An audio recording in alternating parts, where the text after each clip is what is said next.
Did the tornadoes miss you? We didn't have a tornado. But some people in Michigan did. I had a concert last night for WILPF. Right, I was hoping it was not affected by the bad weather.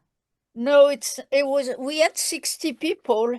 Excellent, excellent. And you made enough money, some money? Yeah, 200. For your brunch, right? No, no, because I don't have a branch. I have to rebuild the branch. Ah, I always think of you as the Ann Arbor branch. Yeah, well, that would be nice. It was when I started, like 35 years ago. And then they died, they moved, Yeah, yeah. they went to nursing home. So I don't have a branch anymore. Okay, hello. So, The previous generation was very strong in Ann Arbor, and we have outlived them. Yeah, them. they called me the youth when I came in. The youth, yeah. Speaking of which, Odile, there's nobody else here yet. Did you see my email with the draft statement written by the young WILPF people? No. Okay, I sent it to you Okay. 3 days ago. Okay, so Okay. you remember we have this working group on disarmament? Oh, we do? Yes, and they are When are we meeting? no, they meet, okay, and I've been going, and Ellen sometimes goes, and some of them are going to the NPT. Okay, they are in the delegation. Yeah, I'm not going to anything this year. Right, fine. And at our last meeting, I said we should write a statement to take to the NPT, and based on their youth and them kind of in the global south, I suggested that they made their statement focused on the global south countries. Okay. Youth, okay. And I said I would start it off. I would give them some ideas, okay. Well, they were much faster than me, so they actually have written it already, okay. Oh, that's great. And it is a fine statement, and I have not had time to actually comment on it to them, but I sent it to you and Eileen about 3 days ago. I will look. So because you and Eileen, thank you very much, made some suggestions about what we might put in a statement. Okay. Yeah. Not knowing that the young Wilfers would get so far, would work so quickly, right? Okay. So now we have to see how what you and Eileen said might be integrated into their statement, or maybe doesn't need to be integrated. Anyway, so now Eileen is on her way to New York. Maybe she's already there. So yeah, she wrote something before she left. Right. Well, that was in, and I responded to her. She was replying to the young Wilf's statement. Okay, but I didn't have time to read it. Didn't see it. Okay. That's what I said because of the concert. Yes. The last few days I was really busy. No, I imagine you were. So anyway, they have Gloria is here with us. Yes, Joan is here. They have already written, I mean, they've already translated it. Can you believe it? It's already translated into French, Portuguese, Spanish, and Arabic. I like to see and Italian. They have already translated it into 5 other languages. Okay. Wow. It's easy with Google Translate. I'm not sure how they did it, because some of them are I like to see. They are Portuguese. The French one. They are Portuguese. They are from French background countries. They are from Spanish speaking countries. So for all we know, they did it themselves, because Possibly. So at our last call, there was someone from Detroit who identified herself as young Will.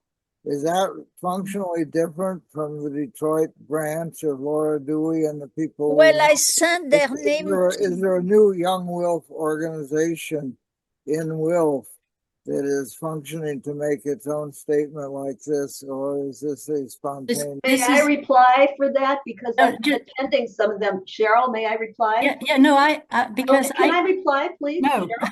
let me reply first. Why can't I reply? Because I don't think you have the information that I have, okay? Well, you don't have the information that I have. But anyway, go ahead, Cheryl. So there is a Young WILF, an international Young WILF, okay, run out of the International Secretariat, all right? There is a Young WILF within the US section, which is different, okay? The woman who came to our meeting last week, she told us was a junior in high school, she is coming to us through the US Young WILF. All right, so that is possible to get confused between the fact there are two sections, two groups called Young WILF. All right, so what do you have to say, Gloria, about Well, that's what I would have said, Cheryl, if I'd been able to talk. Okay. Okay. So we have to keep them separate, and it's the International Young WILF who decided, I don't know, a year ago, because Ellen Thomas and I only heard about it recently. Like we've been going for like the last 3 meetings, but they are already going. Young WILFers decided that WILF International needed a working group on disarmament. You know, they've already got a working group on the environment. That is what Nancy Price goes to. We hear about that through Nancy Price's reports to us. So anyway, so there is, and they've already done a lot, these young women, and so it's very good that they're around, and some of them are on the WILF delegation that is going to the NPT, and they have some good writers, I would say, amongst them. Eileen is already, hopefully, in New York City at the Commission on the Status of Women meeting. That some of our WILF people are there. I hope you saw that there are some things we've been told we can watch on the UN web TV. All right, so now I'm going to hand it back now to Joan, who is our facilitator, who will take us from here. Okay, Shahastra, what we do is the people who are new introduce themselves or are introduced if someone else wants to knows them. And we don't know for sure how to pronounce your name and nor where you are from. So if you could give us that information very briefly and whether you're involved with one of the parts of WILF US or internationally. Thank you. May I jump in? Yeah, you're She's going to muted, huh? introduce herself. Okay. And there you go. Hello. Hello, everyone. My name is Sagasra Sivaraman. I am from the Atlanta WILP. I'm here with Peggy. I'm pretty new to this organization. I joined a year ago in Atlanta, but this is my first time in this meeting. And it's really nice to meet you guys. Very good. Thank you. Here. Glad you found Disarm. Let me give a little background on Sagastra. Yes, please. She is a wonderful addition to our group. She went as one of the youth delegates to the youth conference on the TPNW. on the what I never can remember how to say it. The TPNW, she said. yes, last year, and then she came back and did some wonderful work here, and then she has been recruited to go to Japan for the session with the elders this summer. Meanwhile, she did a semester in Milan, during which she took the bus and took herself to a conference in Germany on biological warfare. So she's an extraordinary Woo. addition as well as young and cute. Who just said that? Who spoke? Who spoke? That was Peggy speaking, Oh, Peggy. explaining. So, Yes, it's great. Sahasra, did I actually meet you at the TPNW last year? Oh, maybe. I'm not sure. I remember talking to a young woman, an American young woman in some corridor at some point. But anyway, Memorable, but not quite precise. anyway, We thank did you. do Her name a is pronounced Yes, Sagasra. The H is a G. the G. Okay, Where's the G? it's not there. It's the way you It's- pronounce it. Sagastra. Sagasra. Oh, Sagasra. Yes, Shagastra. Sagasra, do you Shagastra. have an email? Can you put your email in the chat? Or Yes. yeah, Mhm. Peggy probably has it. I need your email because I didn't catch all of what Peggy said. So Great. Yes. Yeah, that way she can send. Joan is, The notes to you. Odile is our note taker, and our note taker always needs to get things straight. Yeah, and so she can send the notes to the draft minutes to all of us who are here. Yeah. Okay, great. So unless there's something else that you So want to Mm-hmm. I'd just like to know, are you in university, or do you have a Yes. paid job? Wow. I'm in my 4th year in the university. Ooh, Yes, Which I go What to are- Georgia State. what are Georgia you State studying? University. What are you studying? I'm pursuing a dual degree in BBA Finance and BS Economics wow. with the art minor. I have art minor, so that's Oh, that's also a pretty good interesting. combination. Great. All right. Wonderful. And I missed the name of the university. Georgia State University. Georgia State. Thank you. Mhm. We like to get this all straight. Great. I don't understand that name. Okay.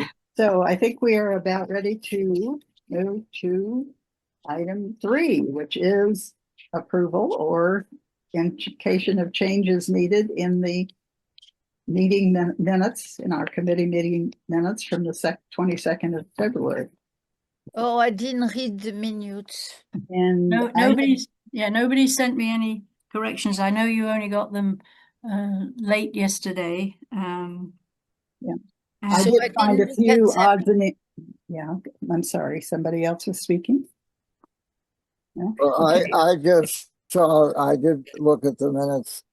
I thought that there was some continuing discussion on the question I raised about plebiscite and the sovereignty of people being in the people, not in their political leaders.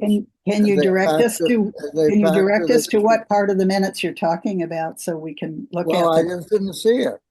Oh, you Well, didn't see it in there. it is there. Maybe it was in the meeting before and it wasn't No. discussed last meeting. But Okay. I sort of So- thought this was a continuing sort of how do we deal with this idea? Yes, so let me explain, Alan.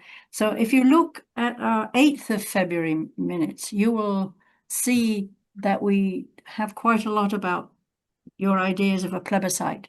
And then in the 22nd, in the section called 4B, Ukraine-Russia war, okay, I explained I was trying to write a statement to be issued by the Peace in Ukraine group on the 24th of February, and that I was using some of your ideas about holding a plebiscite in that statement. Okay, because that was what we talked about on the 22nd of February. And so if you look at that long paragraph for 4B, you will see it mentioned there. Okay. Okay, I see some mistake in the minutes. I will have to send it to you next time. The name of the rabbi is misspelled. All right. Okay. So I remember we having trouble with establishing that spelling. Yes. So please send me, just me. You don't need to involve the whole disarm group. I'll just send it to you. Yes. Yes. So, Then she'll send it to the rest of us. right. And I just wanted to say, we did not agree to the 8th of February minutes at the last meeting. And so Oh, it's in the agenda. I said, if you would I'll please, send it back to you. Gloria, would you please mute? There she did. Yes. So I asked for any corrections to the last 8th of February meetings by the 26th of February. Nobody sent me anything. So I would like to say that the minutes of 8th of February have been agreed to. All right. So we had not agreeing yet to the 22nd. And please take a look. I'm sorry it was so late. I've had a lot of other things I've been doing. Well, it's my fault too. Well, no, yes, well, never mind. So anyway, please send us, let's say, send me, we're at the 8th now, by the 11th of March, any corrections, please, by the 11th of March. And then I can make the next version. So at this point, you're talking about the 22nd of from the February. 22nd. Yes, Right. yes. Okay. We've not yet approved them. People have seen some problems. Send me the problems, just me, by the 11th of March. Okay. Okay. Okay, I noted that. 1, 2, Cheryl. Great. Okay. Yeah, we'll catch up. Okay. So are we ready to go on then to the hot topics? Jen, you lost a lot of weight. I'm sorry, what was that? Glasses, different glasses, but you look like you lost a lot of weight. Who are you talking to? Joan. Joan. Yeah, I've got these stupid glasses on. All right, hot topics. Yes. Okay. So I've just asked for a general discussion there. You can all look in your own favorite news channels, find out what's going on, and of course our attention has rather been taken over by the Iran attacking. It's like blowing up the whole Middle East. Yes. I mean, this is now, unfortunately, because Iran is choosing to attack some of its Arabic neighbors. Yes. And I mean, the BBC had a picture of a big tower in Kuwait up in flames, 36 hours ago. So I think we just have to keep. Iran attacking? Oh, they're attacking Kuwait and Dubai. Yeah. I mean, that's everywhere that Iran has, not everywhere, but several places where Iran has embassies or other official offices, and they attack the offices. But they make the way the reports go make it sound like they're attacking the entire country or whatever. But anyway, it's not good. It's not good. So you said, Joan, where Iran has offices. I don't think you meant that. No, it's where where U.S. has offices. and Israel. I'm has sorry, offices, and or Israel. I beg your pardon. Thank you. The American base, they're trying to reach the American base. Right. And the Emirates are between the American base and Iran, so that's why they get a lot. Joan, I see Peggy's hand.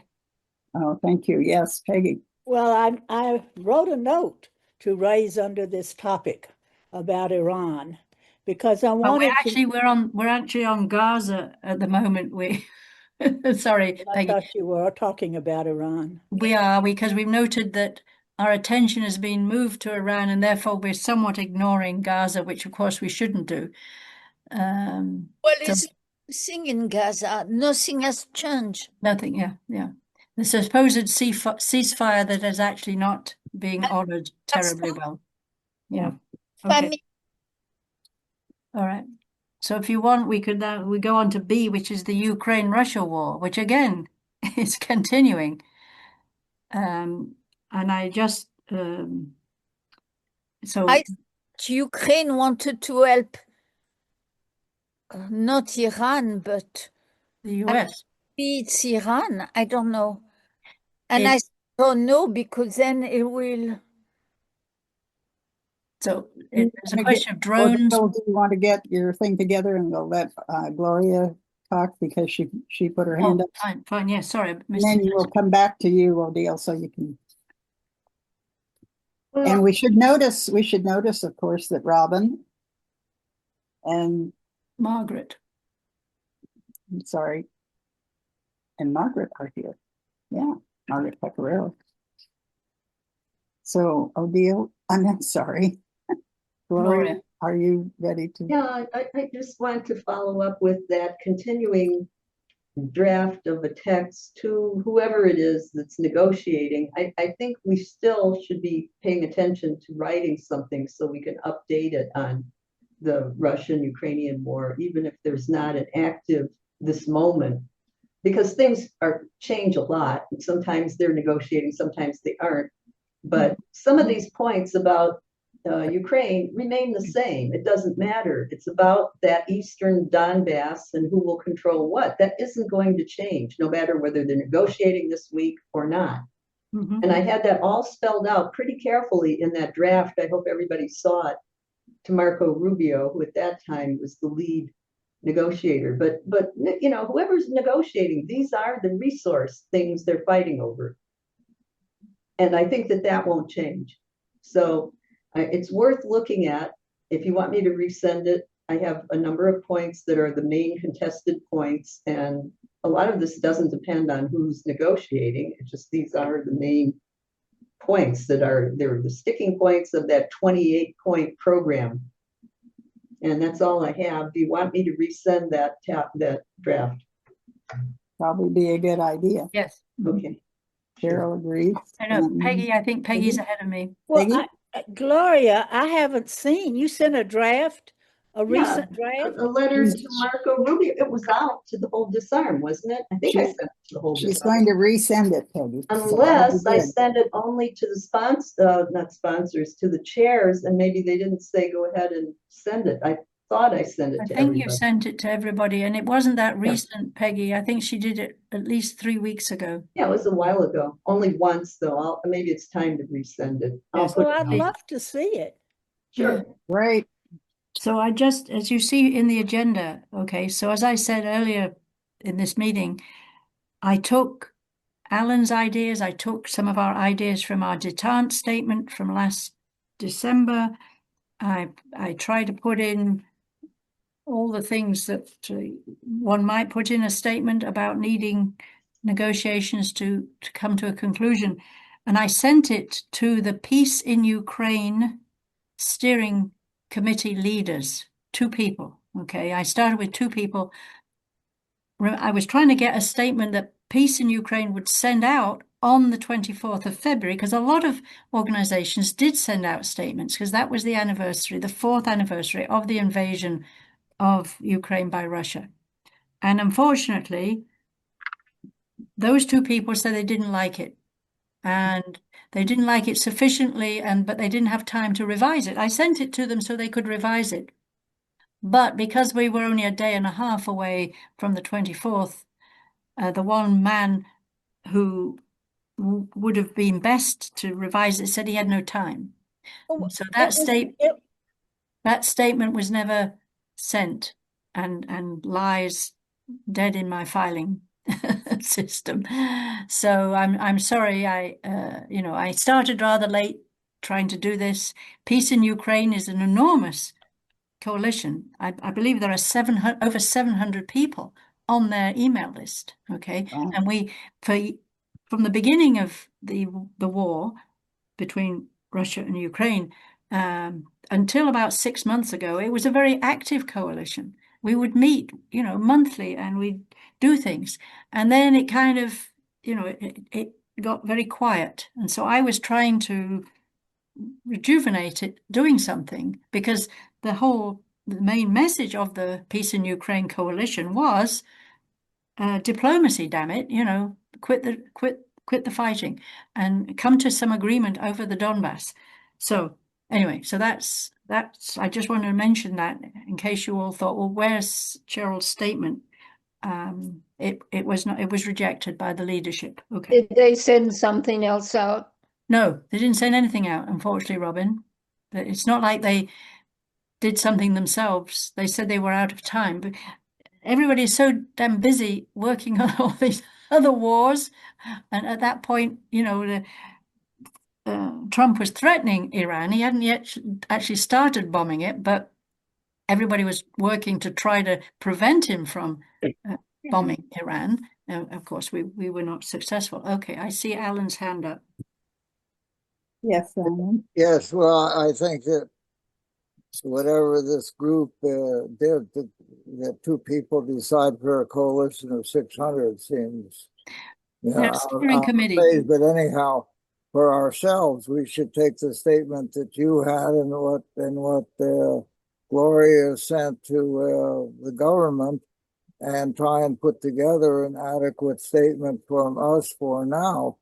And I continue to think that the foundation we should bring from is that these negotiators really have limited capacity to speak for the actual sovereignty of the people, and the people have to be better consulted in this whole process. And that's something that WILPF can uniquely offer from the Declaration of Human Rights. But that we need to make our own statement. And I think the Iran war highlights that this whole system of war is in peril, or leaves us all in peril. And ending the whole war system is really our objective. And we should put that as our premise, that this whole system of domination by political leaders has proven itself incapable of dealing with the needs of humanity, and we need another view to put the humanity more in charge, or something like that. And more practically, how do we actually do that in Ukraine? That we need to do that statement. So I hope, Cheryl, you can share what you did, and Gloria, what you did, and maybe by our next meeting, have had some discussion, and I will do my best to read it ahead of time. Okay, I have an idea. Do you need to speak right away, or shall we ask Peggy, who has had her hand up a while? Go in order. Okay, Peggy? Well, I just was thinking along what Alan said, and that maybe what Cheryl and Gloria had both worked on, maybe they could put together a draft. And if anybody else wants to join those two, that would be good, but let's go forward. Yes, I agree. Oh, why? So I just, I've been all right. So I do believe that I sent that draft to the discussion group because I did get some comments Oh, you from did? members of the Disarm Committee who never come to these meetings.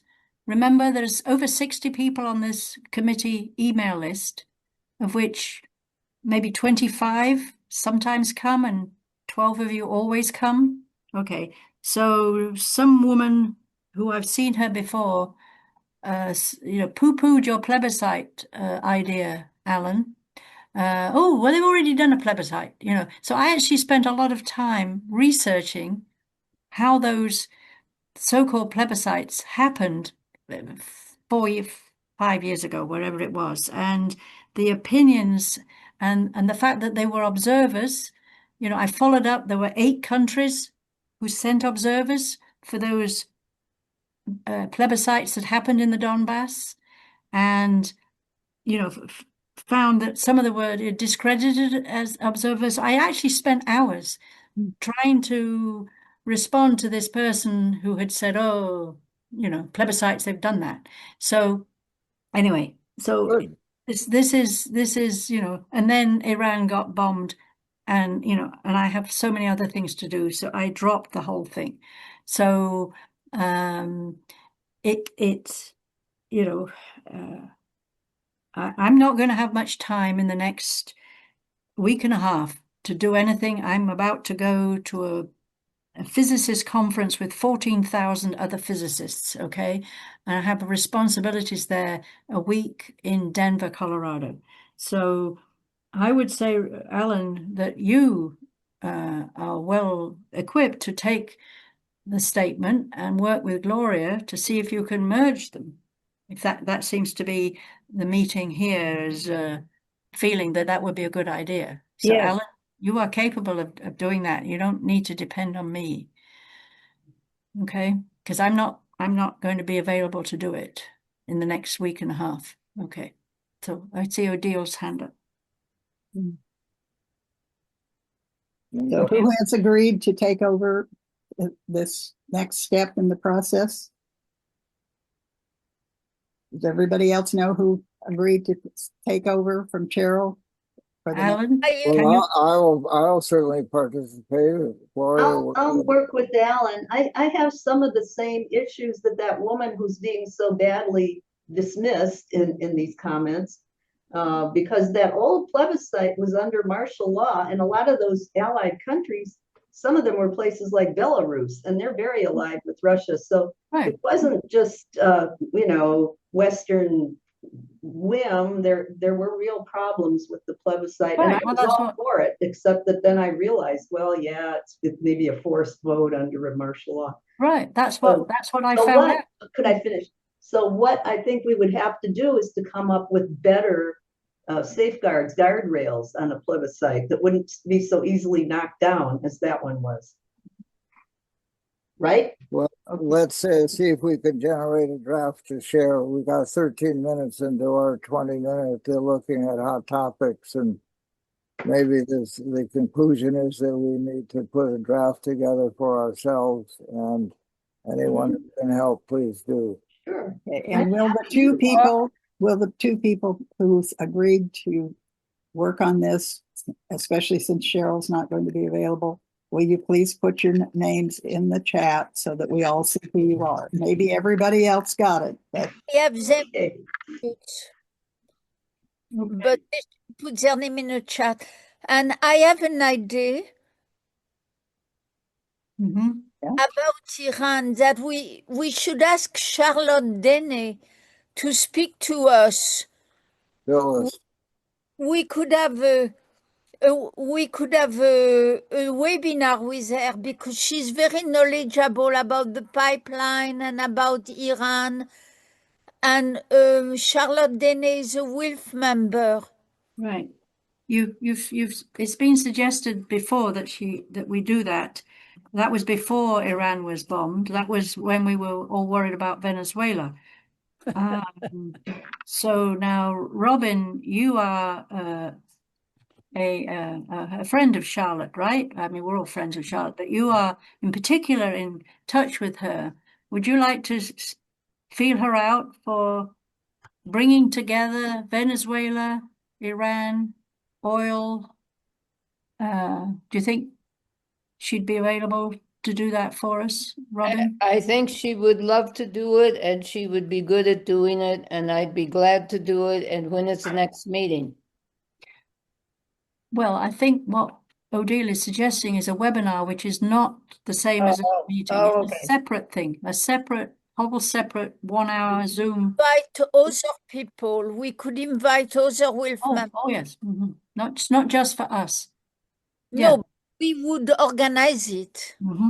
Yeah. Who would be the other women? Just her. We would ask her, she'd be the main speaker, and we'd leave a lot of time for questions. Yeah.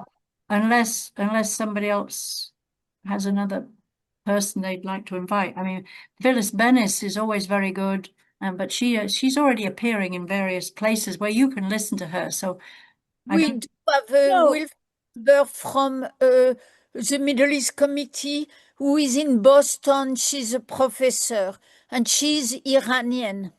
Who's that? I forgot her name, Oh. but wrote article in Peace and Freedom for us many times. Oh, her name will come back in just a minute, but yeah. Okay, well, let's put this as something. Boston. try to do? Mohogian or something. She, Yes. uh, um, okay, so, I can ask Charlotte. Charlotte, could we give her a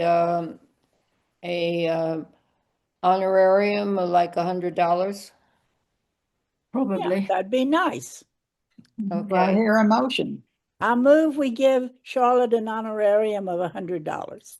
Mhm. okay. Second? Ask the woman from Seconded. Boston, Second. find her name and email because she's part of the Middle East Committee when I was chair. She wrote articles, so I must have her email and I will ask her if she wants to do that. So we could have Charlotte and her, two women. That would be very good. Mhm. Say Okay. the name of the second person again, second woman again. She can't remember it for sure. The She'll Oh. get back to it. professor that Okay, no wrote- wonder I didn't get it. Okay. she's a professor that wrote Oh, articles yeah. and freedom. Great. Okay. The point- Okay, so is there anything else that we can deal with? Oh, yeah, There's Ukraine and Russia right now. I wanted to add something to this webinar, that we investigate whether we can offer the webinar internationally. Mhm.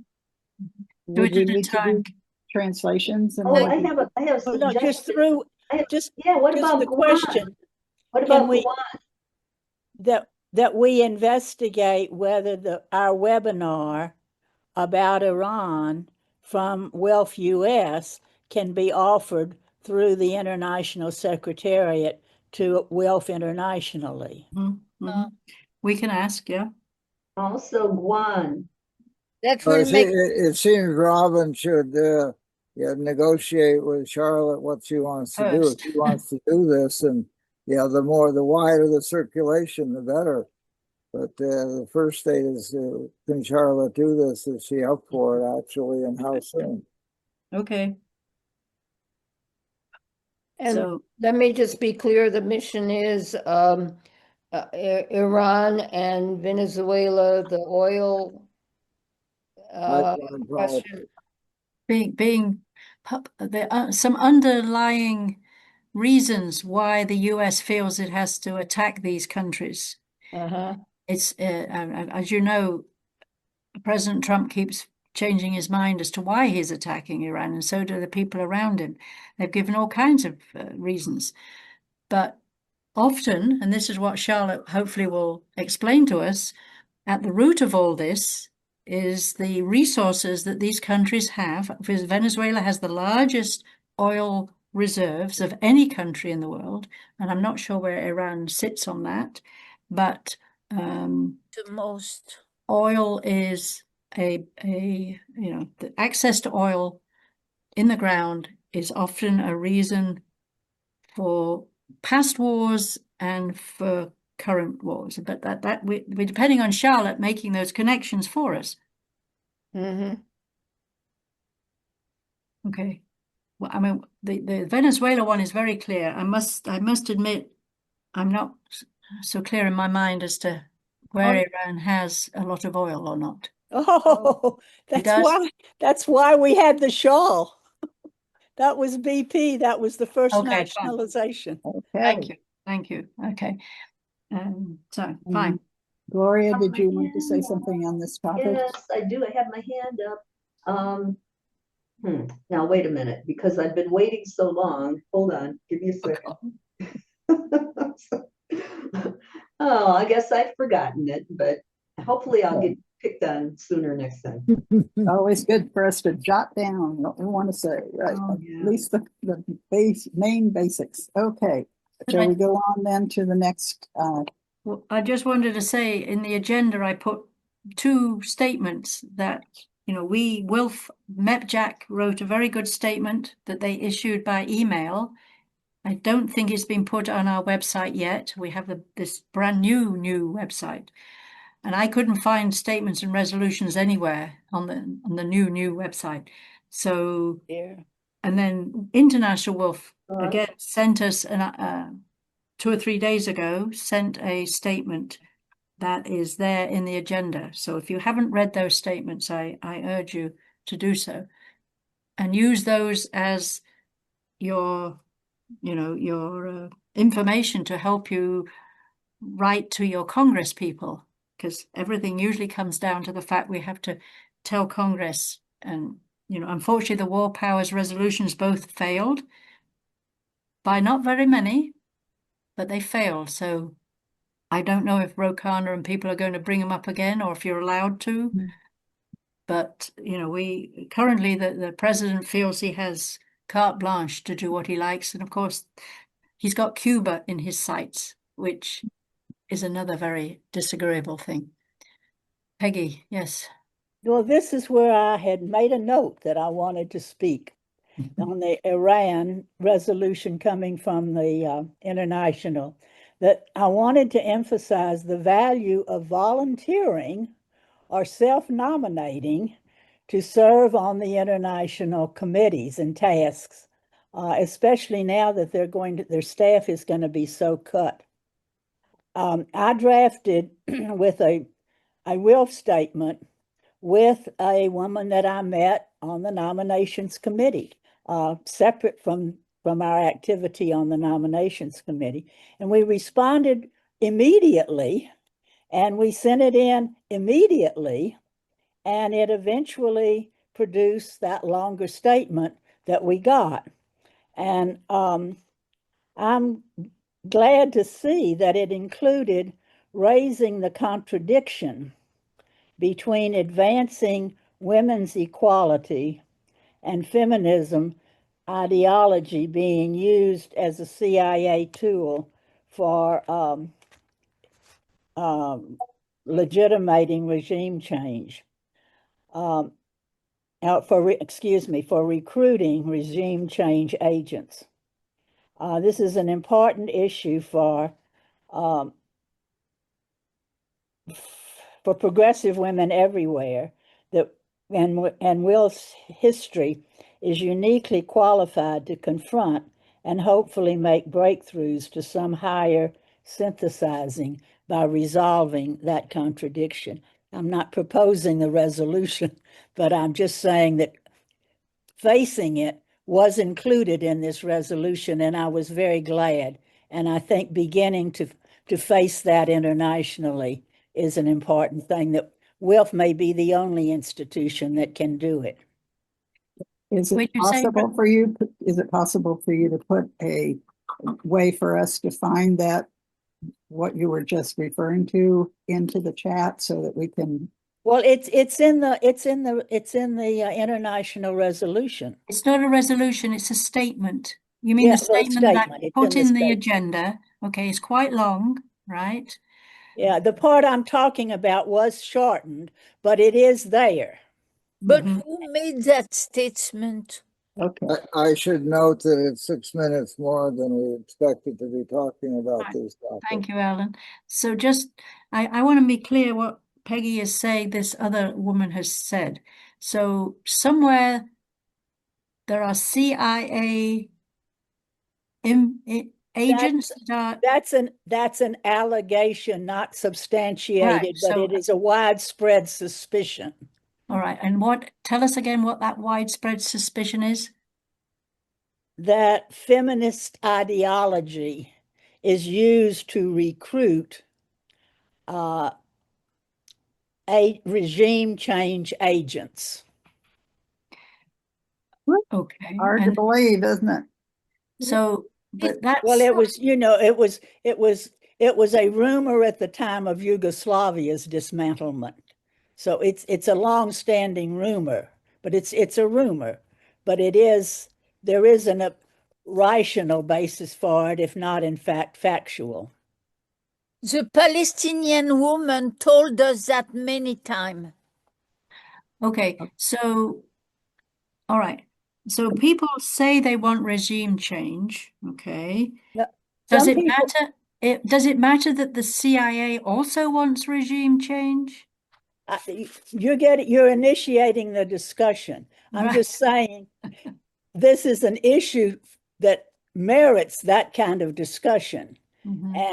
But it's not something that I think we can resolve here and now. But I noticed right after we did that and we injected that into the international statement, right after that, there was a very, very powerful statement about Afghanistan. And so the contradiction is an important contradiction because, on the one hand, we don't want feminism being used as a tool for regime change hither and there. For instance, in Venezuela, they could say Cecilia was what, it is used. It was certainly used in Yugoslavia to neutralize peace activists in the U.S. who might have opposed the dismantlement of Yugoslavia. So the question of feminism being used as an agent of to oppose to oppose regime change of governments that are tending towards socialism.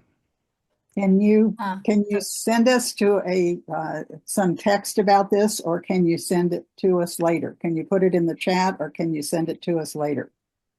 I'm expressing you want me to make my Peggy statement? Okay, I'm sorry. Never mind. So the issue, I think, I'm trying to understand this.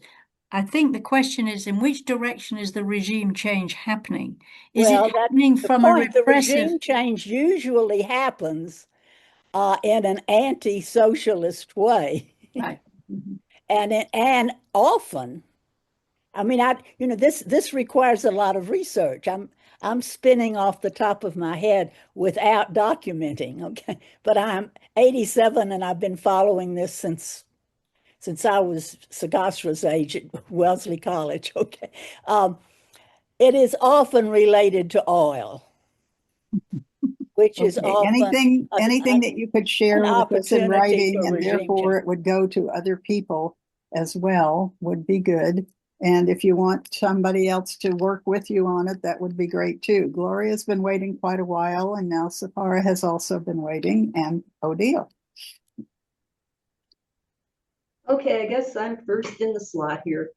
All right, I remembered what it was. And what it was a historic shift in rhetoric from Cold War pieties and abstractions like, quote, the free world, unquote, to a more naked capitalist expansion with explanations only after the fact by Donald Trump. Of course, the CIA never makes statements. Both opponents and supporters of the Trumpist ideals, or whatever you want to call them, know that this is bullshit. So this is just the what do you call it, window dressing. Everybody now is very cynical, and we all know it's about resources.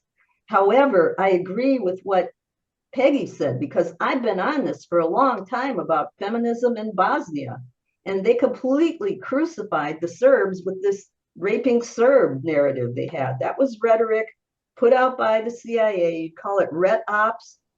And that was to get women who normally oppose war to be rampant pro-war hawks. And they were during Yugoslavia. They were rampant pro-war hawks. And they dismantled our peace movement. So that's what I had to say. Just introducing my son briefly for a minute. He's in town today. His name is Jesse Guma. Hi, everyone. Hi, Jeffrey. Hi. Okay, thank you. Thank you for sitting in. Okay, Cheryl, did you have something? No, I'm putting down its Sagessa wants to speak. Okay. Writing papers. Yes. Oops. Yeah. Oops. So you're Oops. going off with Sahara, Sahara. Yes, Sagara. yes, oh, yes. I just briefly wanted to add to what Peggy was saying. I think what I kind of predict is that since the Islamic Revolution, women in Iran have been opposed to the whole situation, and this regime change to Donald Trump taking over, or the situation with the oil, they are kind of spinning it as in this is the feminist thing to do, and they would have a better government. But again, in terms, it is about the oil and the resources that could come out of Iran. I just kind of wanted to add that. Thank you. I did send you all a link to a 15-minute film at 4 o'clock our time. that I recommend you do watch about the women. For 175 years, the women in Iran have been trying to get gender equality. And it's a very good film, and you learn about a lot of women that have been working on this for 175 years. And All that in 15 minutes. Wow. yes, it is. It's very clever. I don't know how they did it. They take old photographs of people who are long since dead and make them move. I think it has to be AI. You can take AI. a photograph and the lady smiles at you and turns her head. Truly amazing. Wow. When you watch it, you'll see this. Great. And Sagar, are you on the list? So you have received that? I don't Great. think I'm on the list yet. No, she's not. She Okay. has to decide if she wants to ask Ellen to add her. We hope you will ask to be added to our list. And if you put something in the chat, maybe directly to Cheryl, then she can send to you Ellen. what she's going to send to the rest of Right, she has sent her Yes. your Oh, emails good. and thing. I will forward that to Ellen, who is our other co-chair, who isn't here right now, Mhm. but is in Great. charge of our lists. Thank All you. right. Excellent. Thank you. Great. And Odile, you have your hand up, but did you have something? Well, Cheryl wanted to know, Iran is a third world producer of oil. It has the largest total proven oil reserve that are like 45 billion barrels. Okay, thank you. That's good enough. Thank you. Great. Okay. I think we're ready to go on to campaign That reports. I wanted to say that Anan Awad, the president of Palestine, always used to warn us about promoting women instead of Hamas. She said Hamas was elected by the people, but they wanted to promote some feminist women, but they said they were not elected by the people. Thank you. Okay. So I think we Fine. probably got to all of the things in the item C, other wars and attacks by the USA and on Iran and other countries. Other countries. Oh my gosh, yes. Okay. We did it in only 15 minutes overtime. Very good. Very Okay. good discussion. I think Yes. Thank we're you. way over. Okay, so we're ready for campaign report. And as you know, or as is noted, that we don't get reports from every single one of our subgroups, but starting, sorry, does everybody have the agenda in front of you? So Yeah. you can see what it says under 5A. Number I, little I, Roman I. A little I, right. Yes, so Right. I will just, I was talking about this before most of you came on, but so we have this working group on disarmament. It's an international working group on disarmament, mostly run by young WILPFers, international young WILPFers, okay? And they meet once a month. Some of them are coming with the WILPF delegation to the NPT review.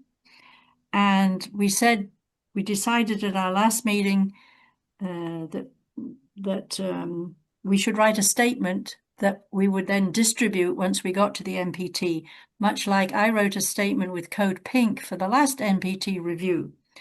And I managed to thrust it into Blinken was the Secretary of State, into his hand. So I said I would start off with some ideas. And of course, then I got busy with other things. And then they came up with a marvelous statement of their own, which they sent me. And I've sent it now to Eileen and Odile, who said they would help me with some ideas. But their statement is I think, quite marvelous and doesn't need much effort from us to change it. And you all haven't seen it, okay? Because I wanted to work with Eileen, Odile, myself, and that committee on finalizing a statement before we issued it to all of you.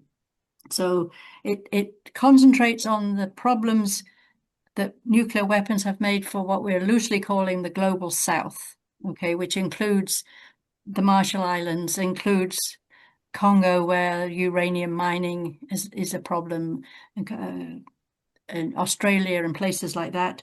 And it also addresses the youth angle, right? These are young women, and I'm by young, I mean they're under 35, so ish.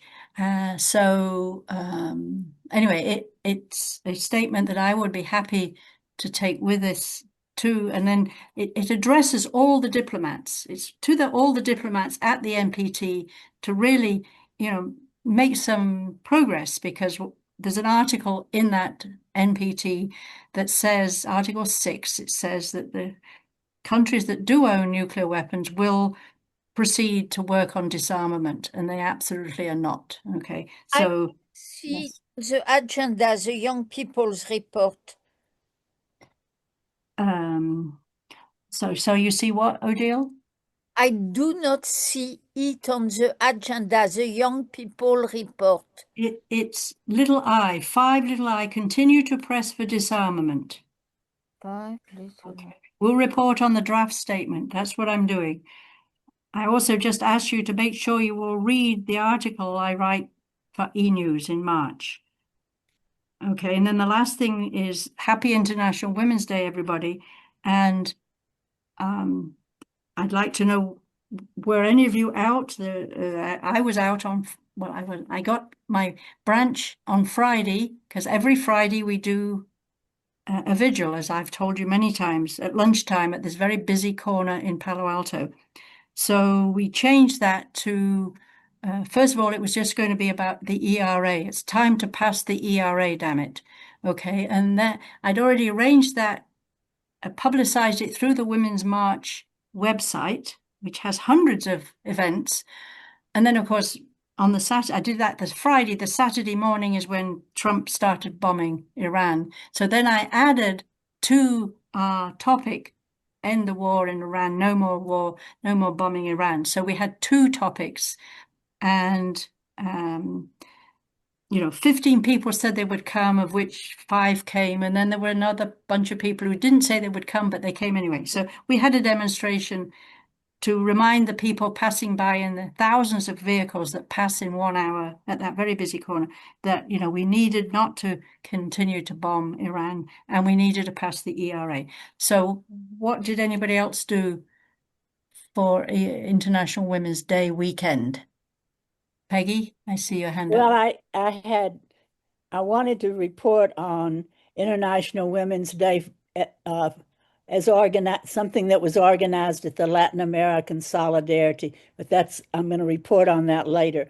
But in response to Cheryl's reporting about putting the statement in the hands of the Secretary of State, I would love to see some effort.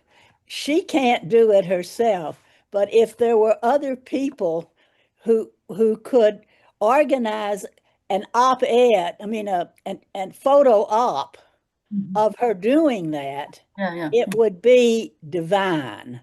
And right. so I'm just raising it in if.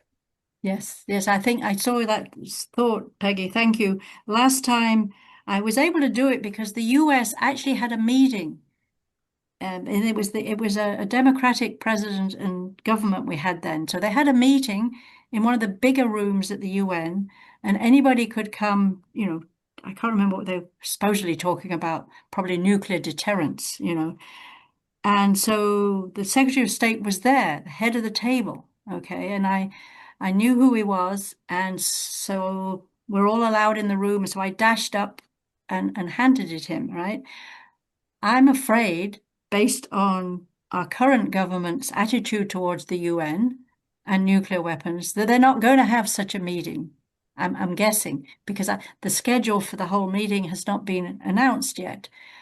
So I'm not sure I will have such an opportunity. I'm not even sure Rubio is going to be there, right? So, but there is a US mission right opposite the UN.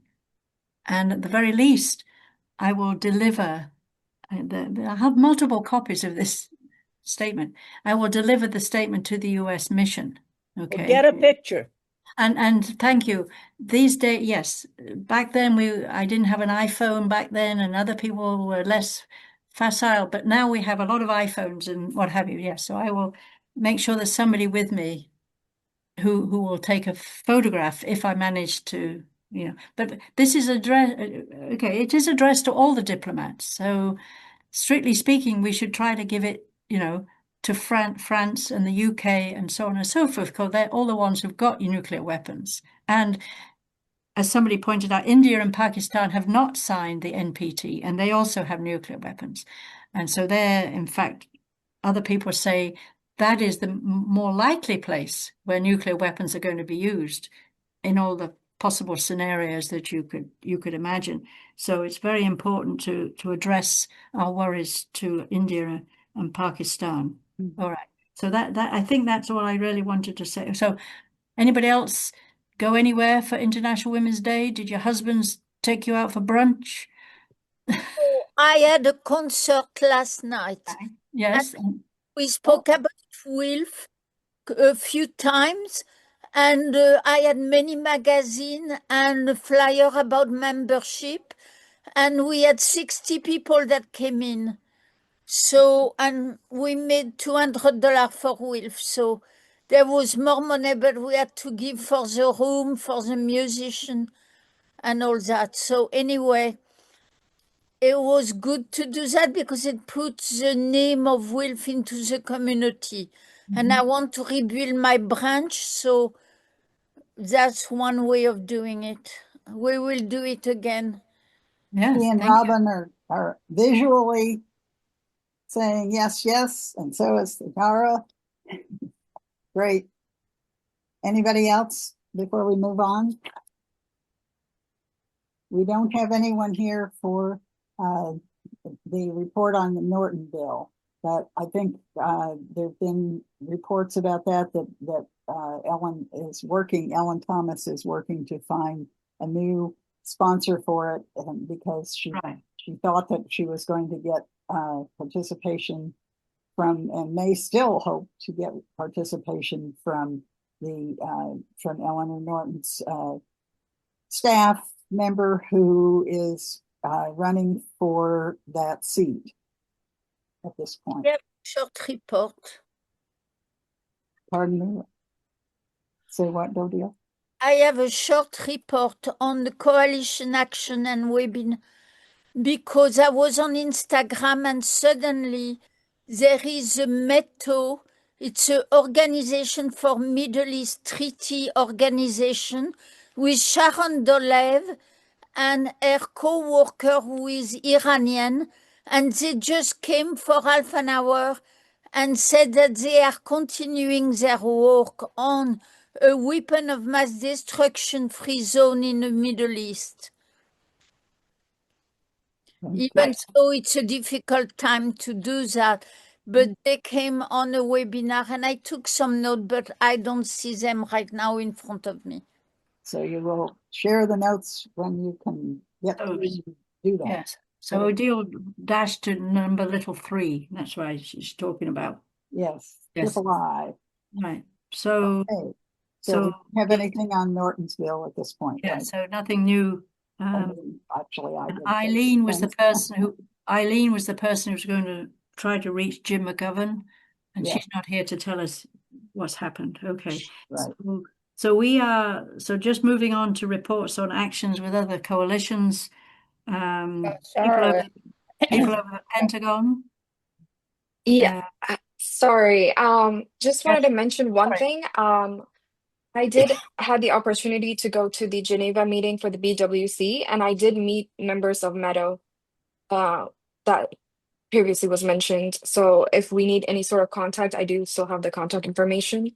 And I did also interview them for a short video just about biological weapons. So I just wanted to put it out there that if you need anything, I will let you share the contact. Can we see you? So is someone ready to say that you will be contacting Sajala? So Sorry? Can we see your video? Oh, yes, yes. I will send it in the once you guys add me to the mailing list, I would probably send it with everything. The quality is kind of bad because I did go alone for this meeting, but we did make a documentary at the TPNW meeting interviewing multiple members. Also like Melissa Park from ICANN. I interviewed her as well, and multiple members of ICANN and a few diplomats that we tried to interview. So there is a documentary out there, and I would also put in that link once I'm added to the list. Wonderful. so there are If two you could, things. Can you put it in the chat for this meeting? She might not Yes, have. I have to find it. That's the thing. Yes. So yeah. Find it on YouTube or what have you. Oh, I'm sorry. Yeah. Okay. But then, so the point We is, have a friend who from Ann Arbor who was in Wilson, now in California, who's Susan Wright, who's an expert in chemical weapons and biological weapons, and we should find a way for you to be in touch if she sees what the conversation is where you have been. So with your contact, we'll get you in touch with her. so Susan Rice is also an expert in both biological weapons and chemical weapons, did you say? This Biological. right. WRIGHT. She's in maybe Santa Cruz, UC Santa Cruz when she left here. I'm not sure that's where she is on the West Coast. I don't think she's in Santa Cruz still, but anyway, but just to say, okay, so there are several concepts that were mixed up here. So Odile was talking about Middle East weapons of mass destruction free zone. Yes. Okay. And the BETO organization that we've heard from before is working on that concept, right? And then you have the biological weapons, which are already supposedly forbidden all over the world. There's a convention that has been signed virtually by every country, I believe. But you actually went, Sarista, to a meeting about this in Geneva, was it, or Vienna? Yes. Geneva, it's called the BWC Biological Weapons Convention. Convention. Okay, so was it like a review of the Yes, convention? it was, they were reviewing the article and just contributing to writing it out. And I was during the final 2 days of confirming everything, that's when I went. Right. And that's where also I met the METO. I don't know the full form, it's Middle Eastern something. Yes. Treaty organization. Yes. Well, yes. Right, right. Treaty So organization. the point to understand from this is that every treaty and Mhm. convention Mhm. that has been agreed to by the UN by a majority, every so many years has to be reviewed. Reviewed. Mhm. So that's the nuclear weapons proliferation treaty that some of us are going to at the end of April. Mhm. And what she's talking about is a similar thing that was done for a biological weapons convention. Okay, so that's just, so the UN is full of meetings going on like this all over, countries coming in and making sure that people are abiding by these conventions. Okay, so I see Peggy's hand is up. Right, yeah, Peggy.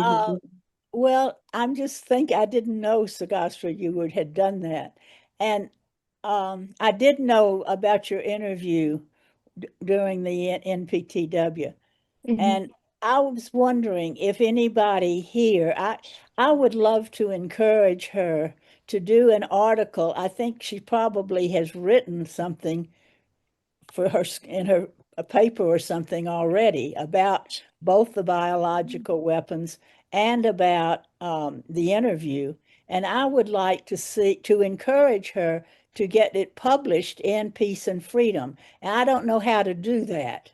So I'm asking for help, and I'd like to help her do that, but I don't really have the knowledge base to do the connections. There is an editor of the Peace and Freedom, and there will Mhm.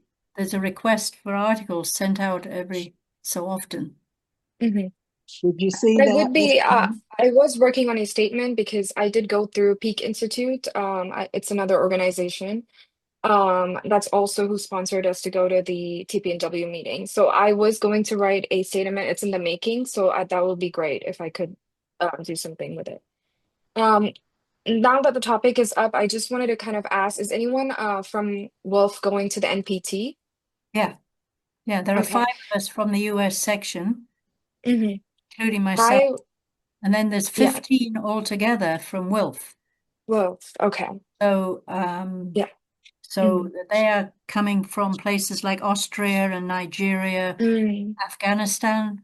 I don't hmm. believe they're actually living in Afghanistan, but we have a WILPF Hmm. Afghanistan, and she Hmm. will be there.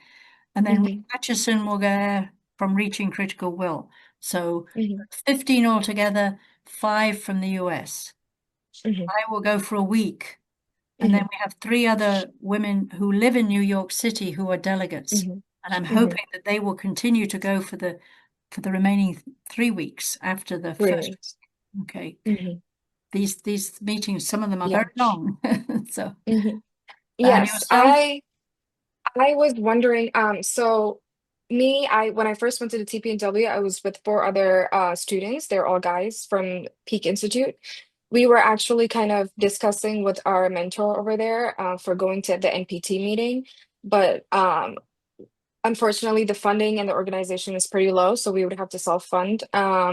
Or that we're trying to get more grants or funding. So I was kind of thinking about going through WILPF if that's a possibility. It's Probably not. Okay. no, it's there was a timeline and you had to, Mm. But maybe next year. yeah, but Peak, spell us Hmm. this Peak. So, Who is this Peak? PEAC Oh, yes. Institute. Hmm. Okay, we're familiar with them. I forget the Hmm. lady's name. There's a woman in charge. Yeah, Rebecca. Rebecca, yes, Yeah. yes. Hmm. so to give a contribution, we would send it to Rebecca for you to go. Well, No. Yeah.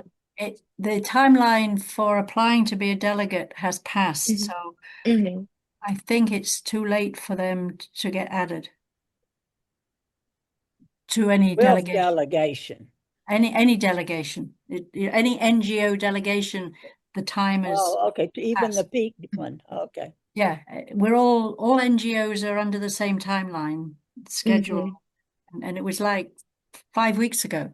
Oh. You had to have declared So who. are you going, Yes, I think Rebecca did say she declared that we're attending, but the funding is pretty much the issue. So I was Okay, fine. asking if you guys haven't declared anything yet. I could, if there was a possibility of you guys attending the NPT, was requesting to join you.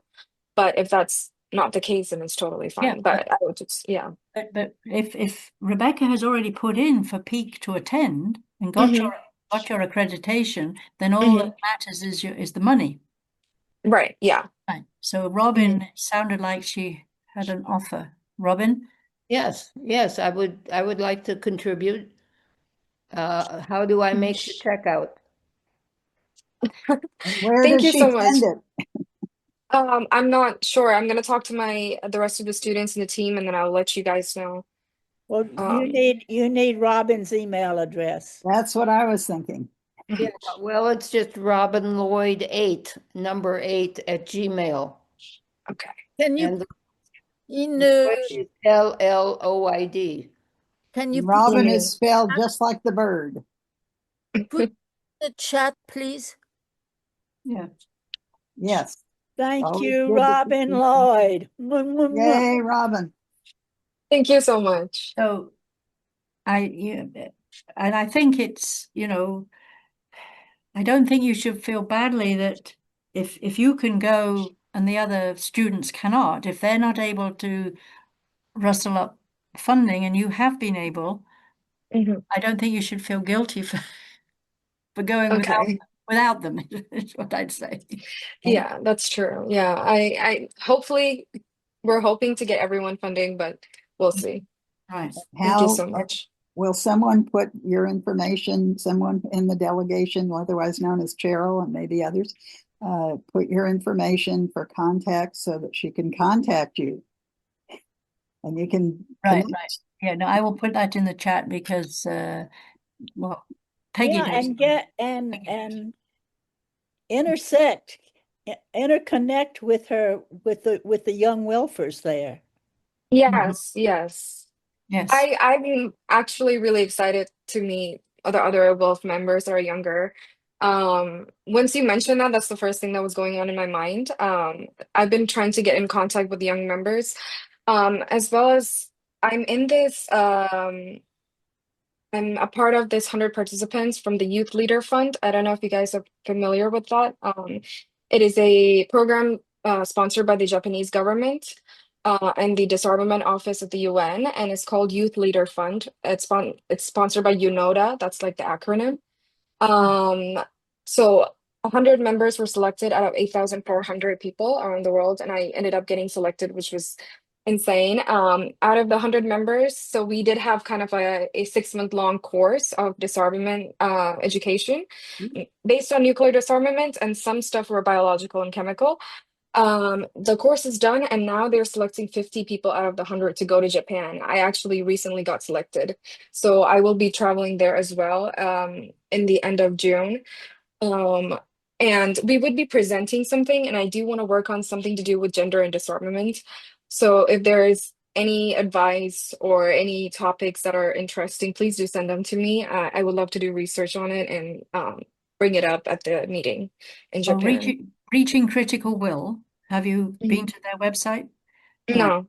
Reaching Critical Will, Uh-huh. or no dots in it, Hmm. reachingcritical.org is Hmm. the official disarmament paid staff of WILPF International. And they International. international. International. They Hmm. concentrate greatly on gender effects, Hmm. radiation and Hmm. nuclear weapons and what have you. So that is Hmm. where you're going to find a lot of stuff. And what I have to Hmm. tell you is I have this new Hmm. keyboard, right? Hmm. Hmm. And sometimes it gets upset with me and and changes what the keys mean. So I cannot put my email address in the chat Oh dear. because it's not.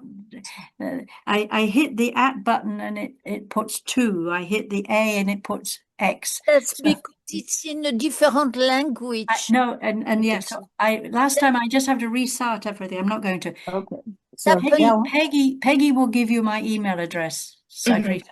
Okay, fine. okay, good. That happens to me And when the and French. while I have her attention here in public, I'm eager for her to get involved with the Wilfers internationally, but I'm very, very grateful that you came on to Disarm, and I want you to come to Disarm at least once a month.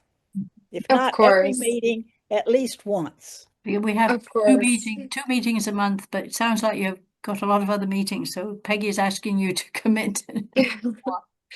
I would love to, of course. Thank you. Mhm. All right. If you shared by all 10 minutes over our time. Okay. All right. So can we get back? So Gloria is asking, where are we in the agenda? We are on 5.3.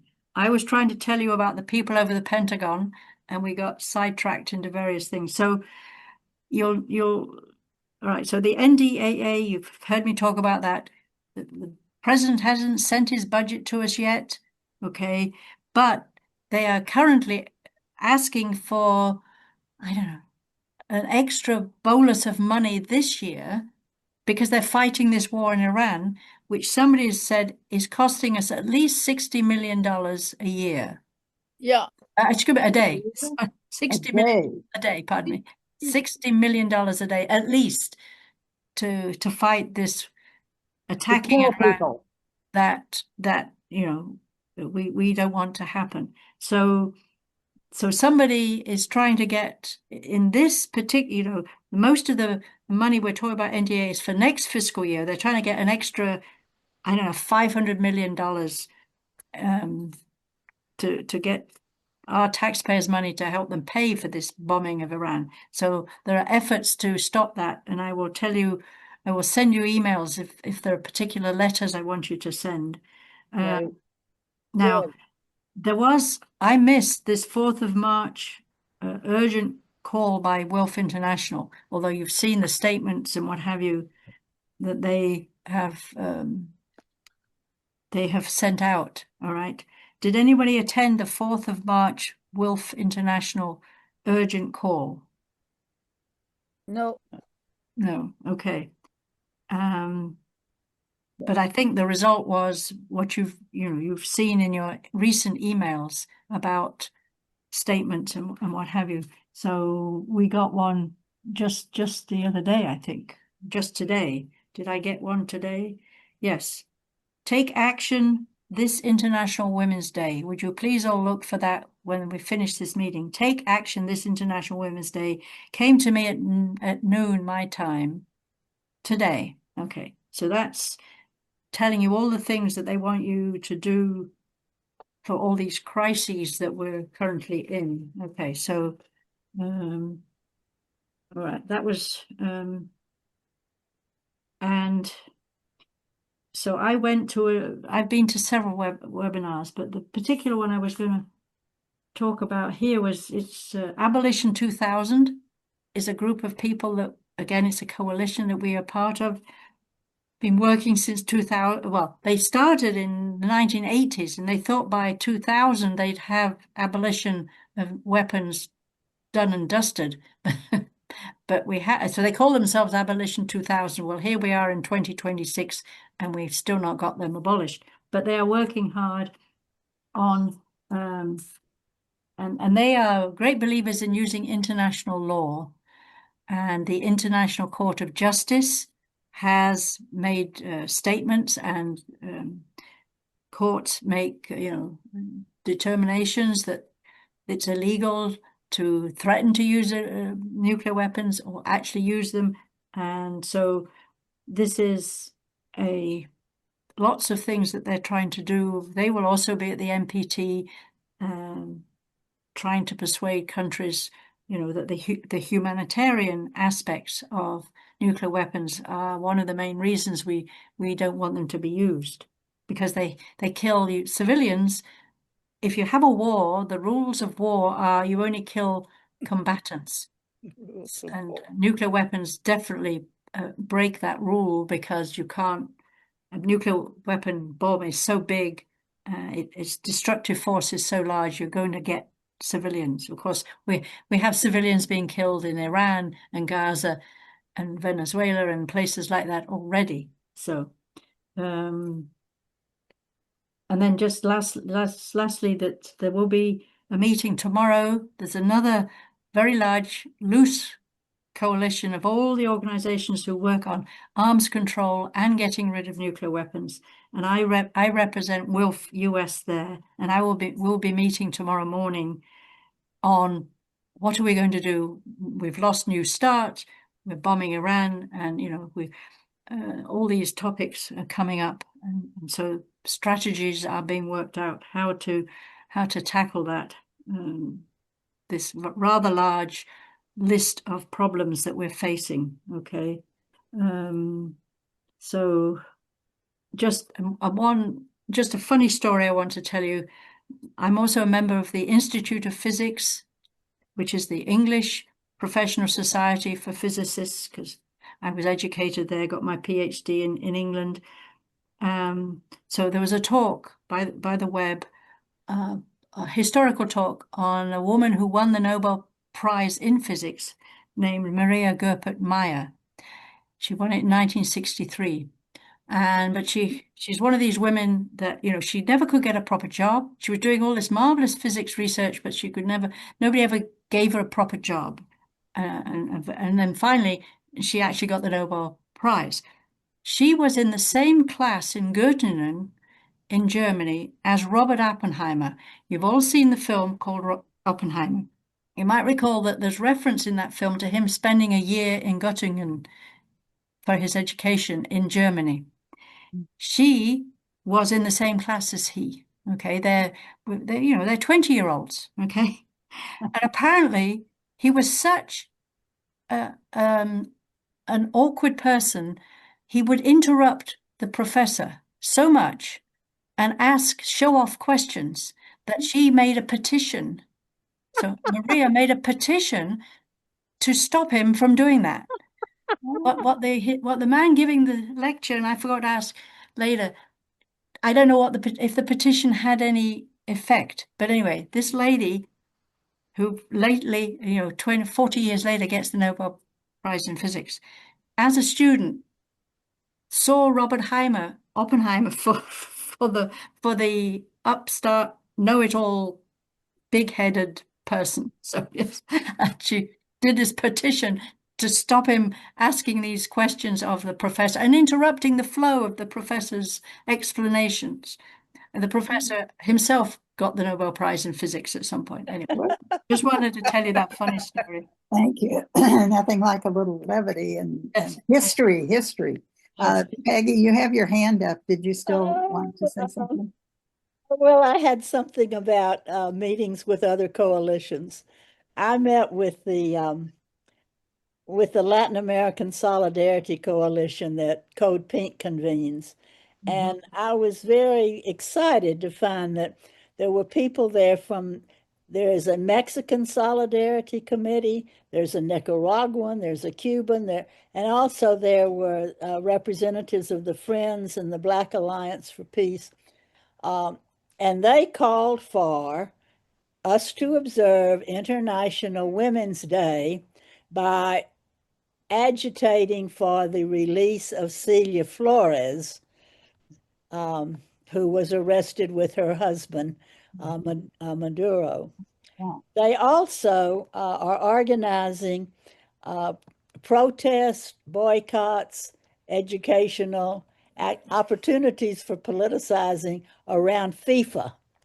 My husband says he thinks it's going to be canceled. He was the Atlanta Olympic guy, so he thinks that it's impossible that they can pull it off. But whatever happens. Well, the World Cup in football. And the last thing is, I want to make a push for everybody to get educated on House Resolution 1056. Easy to remember because it's different from 1066. Everybody remembers 1066. Remember 1056, it is the Good Neighbor Policy Act, and it's been introduced. This is the third time it's been introduced, but it's extremely useful now. It is a piece of legislation that it's there sort of like Norton's bill in relation to nuclear disarmament. It lists, the legislation itself is an education on every barbarism that I know about and that the U.S. has committed under the Monroe Doctrine. So the bill lists everything, and then it's a very nice educational of general possible reform. So it's a positive, aspirational piece of legislation that I would like for us to begin supporting. Great. Can you write that up and share it so that we can? What do you want me to do? What can you write it up into an email that goes to the Disarm group? Yeah. Okay. I'll write it up. As a motion?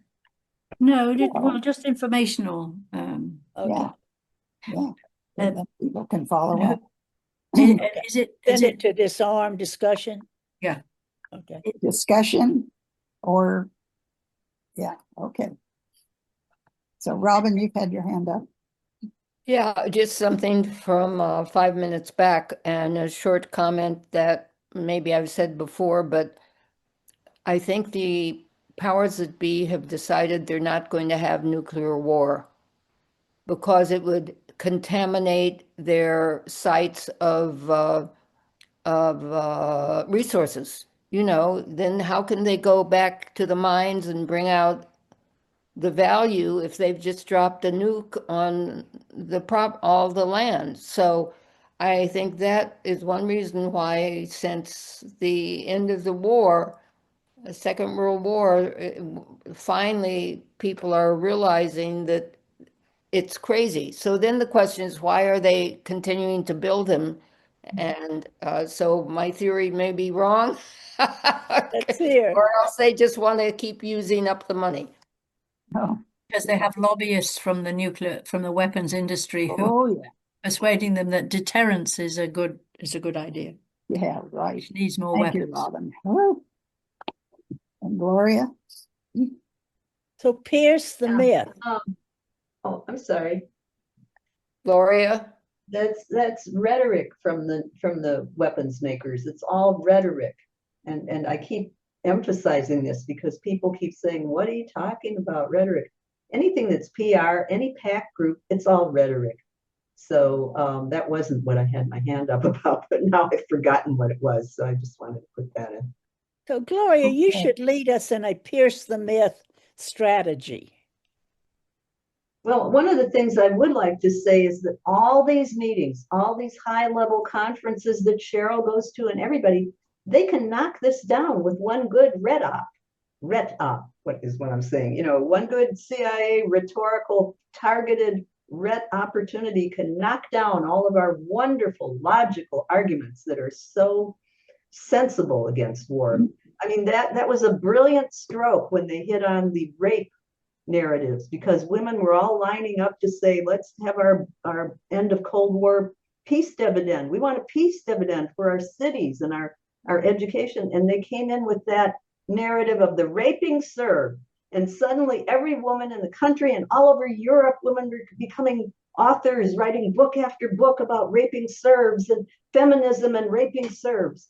And they justified it, and they decimated our peace movement in the 1990s. And so I'm tracking that ever since, because I was there, and it was very painful for me being in the field of rhetoric, knowing how they were doing it. And you couldn't talk to women. They just didn't want to hear it. These are rapists. Don't talk to me, So that is what you would call a very successful red op. And Say that again. Right. Spell that for me. RHET. There's a whole book called Ret Ops by an expert. Always The good beginning to of put these rhetoric. things in the chat. The beginning of rhetoric is ret op, and they put it into one word. There is a book out called Ret Ops by, I'll put him in the chat. Thank you. Sure. Okay. And so I think the item we're on is heads up on future webinars and meetings. I mentioned that. I will be going to that Okay. meeting tomorrow. Very good. I think we can move on to number 5, little 4. Yes.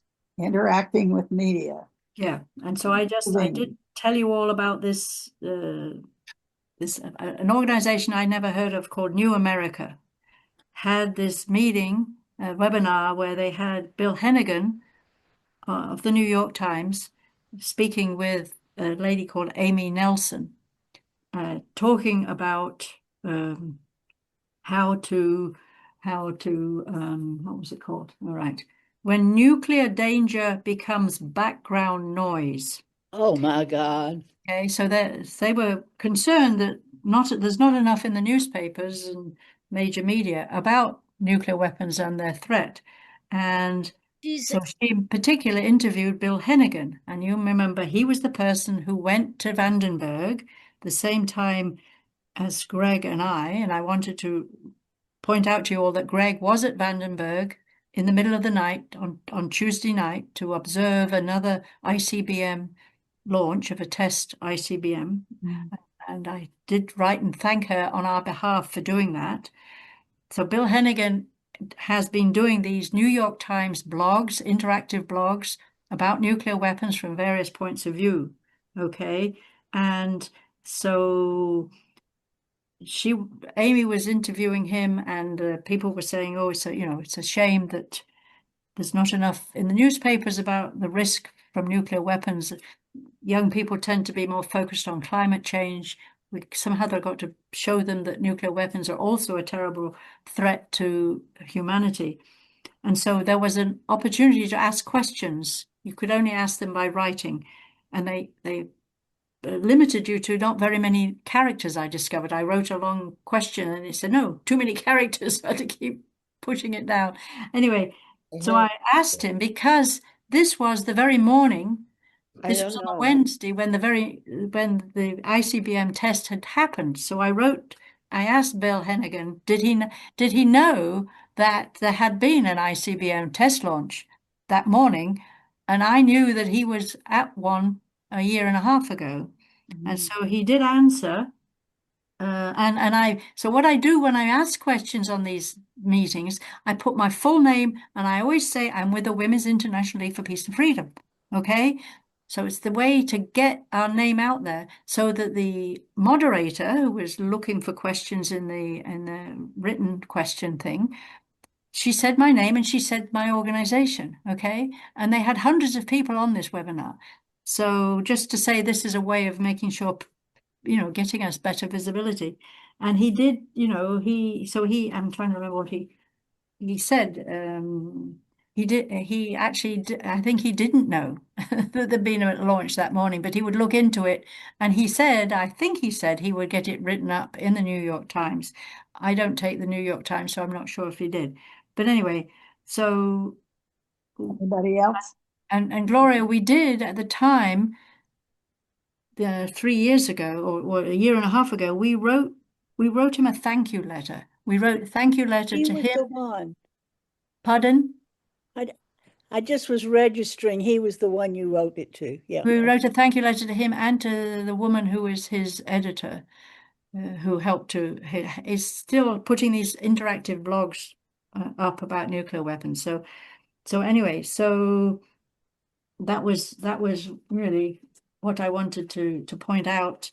So Mr. Hennigan is still, interested in nuclear weapons, and then I sent you the PDF of Amy Nelson, the other woman who was speaking. Her did a psychological study of why is it that we're all trying to ignore nuclear weapons. And I personally haven't read it yet. It's 100 pages long, but I think it behooves us to at least glance through that report, which is trying to understand through interviewing people. And she's a psychologist, to understand why is it that people are more worried about climate change than nuclear weapons. Have you already sent out the link for that, I or I will sent you it do on that? March the 4th. I sent you all March the 4th Great, email. thank you. Yeah. And I think I sent you, they had not yet did the recording, but I think now the recording is available. I will make a note to send you all the recording. Great. All right. So Gloria, that's now. Okay, may I speak too? This is my little communication segment, and Right. I have some things I'd like to add to what Cheryl has said.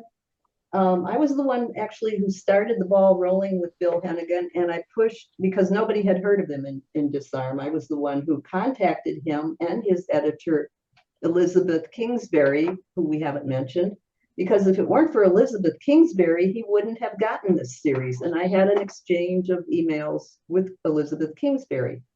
What I proposed in addition was not taken up very enthusiastically because everyone had a critical, dismissive attitude toward the New York Times at that time. And nobody, let me finish, please.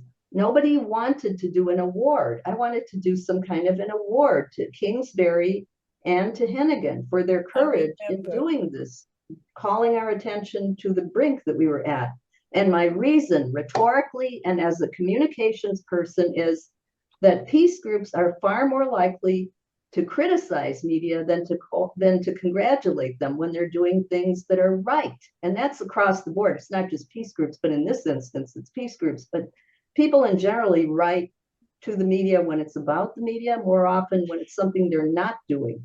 So that's why I think it's a better psychological strategy in getting them to take up our points to congratulate them when they are doing something right. And it was not well received. I remember that. Nobody wanted to do any kind of an award to Hennigan and Elizabeth Kingsbury because people were saying, oh, but overall and in so many other ways, it's a crappy newspaper. They don't do the right thing. I don't remember us saying it was a crappy newspaper. Maybe not in those exact words. I'm not saying you said it that way. And I don't know. Gloria, you're always ahead of us, the rest of us on these things. So you were right. Instead, we wrote very nice letters to them. We decided. Can we do the testimonial now or award? Because I think that's more important than the nice letters to them. They get 1 million of those. So what do you want to do now? I think some kind of an award for their courage in stepping out from all these war hawks we've got. That would be that would be patting them on the back when they're doing something right. Rhetorically, that's very powerful rather than waiting until they're not doing something right or not reading them. People were, I don't read the New York Times. I remember people saying that. So this is what, that's my rhetorical training, and I'm sorry if I inject it into these meetings, but it is a better rhetorical strategy to congratulate people on doing something right. And I think, and I even propose that we make a standing award to major media when they do something right, not just our other peace groups, newsletters, and all that internal stuff, but major media. When people do something right, we have a Disarm Award. That's a standing award. We don't have to, it can be given very irregularly, but that way we would be doing more than just, hey, good job. You know, it means something. Well, the issue was how much would it mean to them, and should money be involved, and how. Well, poo-pooing things in advance is very helpful. Pardon? Poo-pooing things in advance is always very helpful. We had quite a lot of discussions about it, and in the end we decided really nice congratulations letters, which we did send. Why? Would be. Why stop with that? That's my question, and you haven't given any satisfactory answer. Because personally, I've not got the time, and well, you don't have to do it. You don't have to be the one doing it. I call on me, Joan. Yeah, that's true. Peggy's been waiting. Okay. I move that the Disarm Committee mandate Gloria McMillan to design a testimonial award and present it to us as something we can afford to do and do. Second the motion. Thank you, Alan. All right. Did everybody get that? First and second? Yes, you're calling it a testimonial award. This is our note taker to get this right. Right. And testimonial. This is just the one for the New York Times, or you're suggesting a standing award for media in general? What Peggy. you suggest, Peggy, you're the one who. I'm mandating Gloria design this. But for and what? Present it back to us as close to a fait accompli as possible. For a standing award or just for this one purpose? Or whatever Gloria deems. Okay. And then we can change it if we want to. Right. You can do anything you want with it. But just present it as something that can be done and that we can afford. It isn't going to cost us anything. So that's part of what you're going to present to us.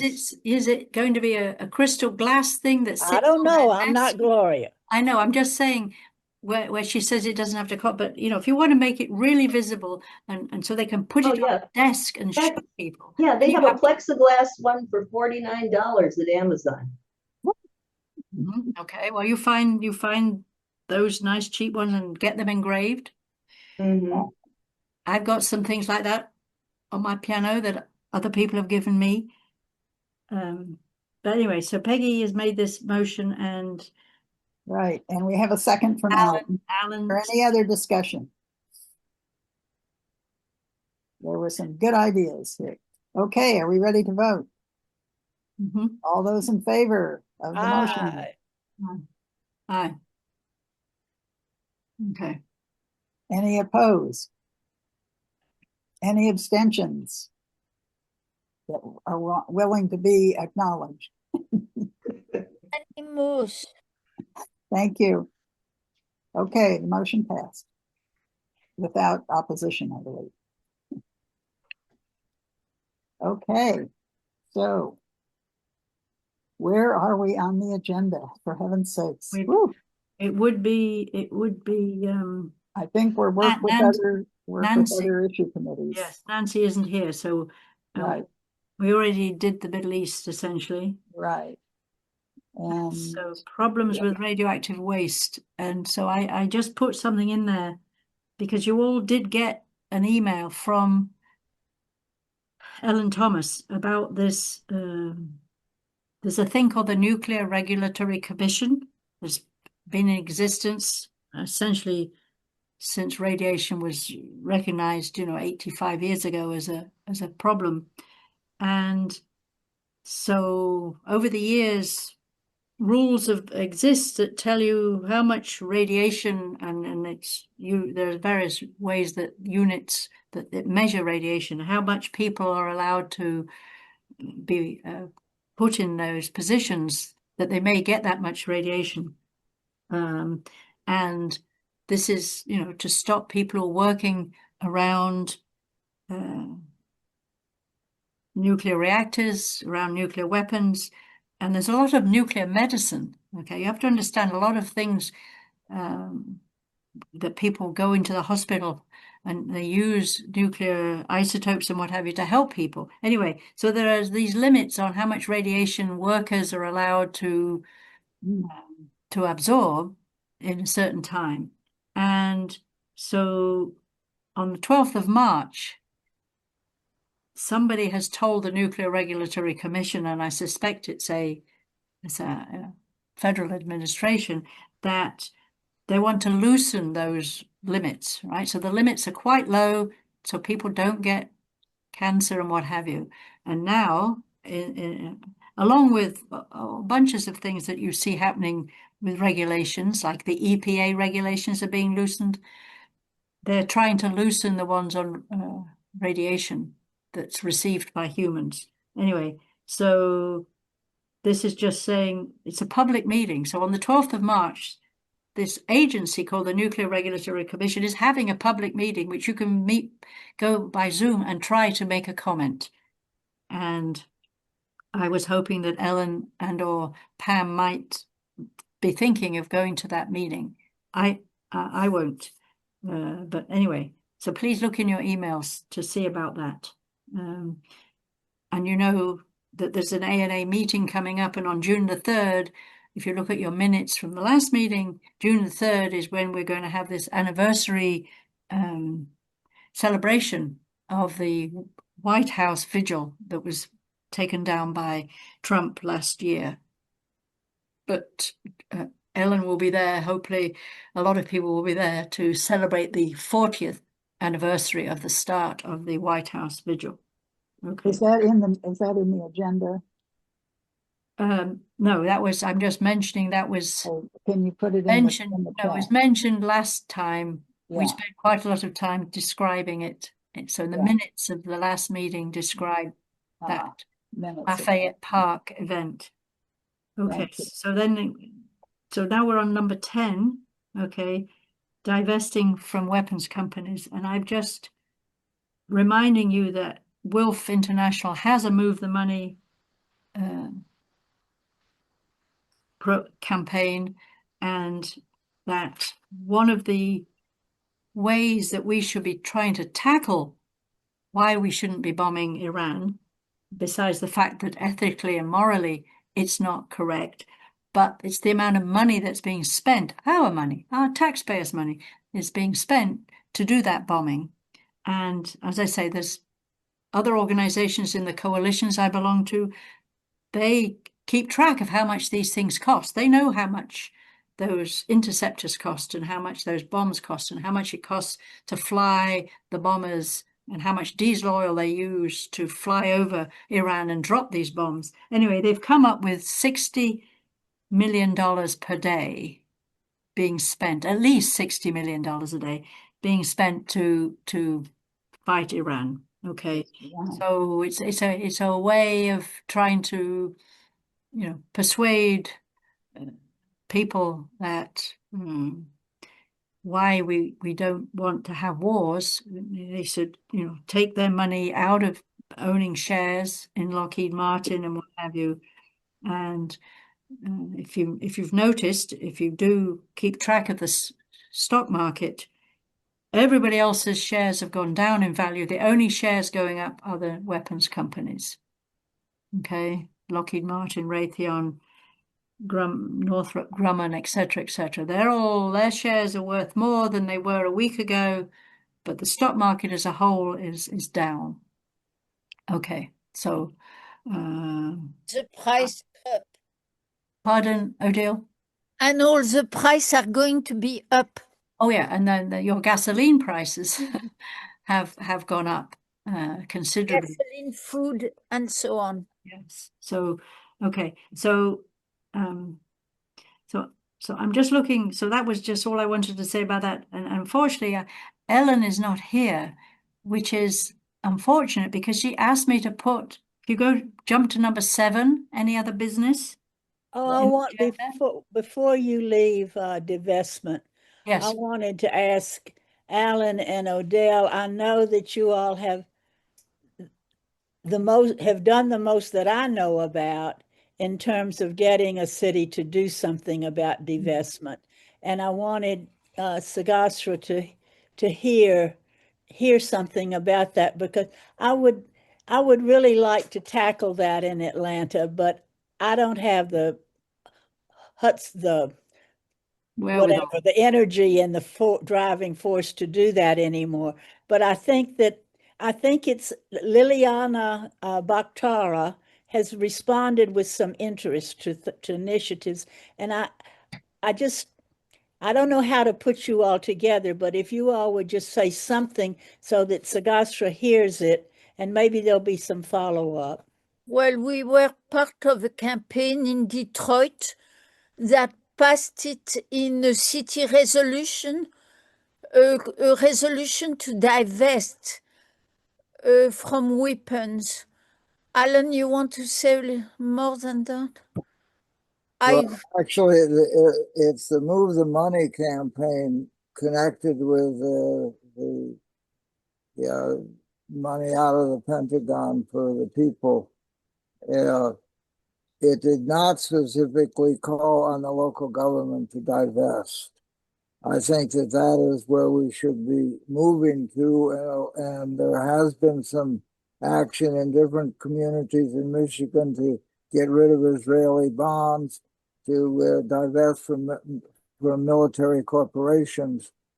I think the divestment from the local governments is a way to advance the Move the Money campaign, which is toward the Congress to take $100 billion out of the Pentagon budget and redirect it to Yeah. human needs.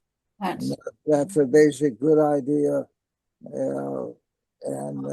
Divest, though, is more within the capacity of local community organizations, universities, all the people who have their pension funds in the big money of the financializers of the war. So I wish it was true that we had made great strides forward. But it was when Odile and I first came back to Ann Arbor in 1993. We were part of a campaign to get all the military contracts in Michigan identified and see what would be the conversion of those factories to right livelihood and positive things. We didn't find enough contracts and we didn't get too far, but that is again, in some sense, like end the war system is the advanced right livelihood. Livelihood producing bombs and that stuff is not right at all. So between end the war system and right livelihood, we have the global and the local. It's the most rational approach that we have. I don't know it's just, I guess, the most difficult to implement. So I just would like to say, yes, I mean, there has been many resolutions passed. There's a website that gives you all the cities that have tried to get their city council to divest their pension plans and what have you from. Looks like she knows about that one. Yeah, so it is quite a lot has been done, and what was I going to say? So, but Ellen Thomas was supposed to be here to work on item 7 on the agenda, okay? Yeah. And so I was going to just go and phone her because she's not here. Thank you. Just spoke with Ellen. It sounded like she was asleep. She apologized for forgetting. She's coming on Right now you Hello, are. everybody. I am so sorry. We're sorry too, but we're so glad you're okay. Well, yeah, I'm embarrassed is what I am. Okay. Don't be embarrassed. Just Totally lead us spaced on. that it was Sunday. Oh There's my goodness. Something about this, the second Sunday being on the 8th is kind of Yeah, disorienting, yeah, Very yeah. to say nothing of daylight savings time, but Okay, anyway. so we're here. We've reached that spot. Do you have some other suggestions or a script you can put in the chat? Well, the story of the Kobe formula, it was established back in the 1970s.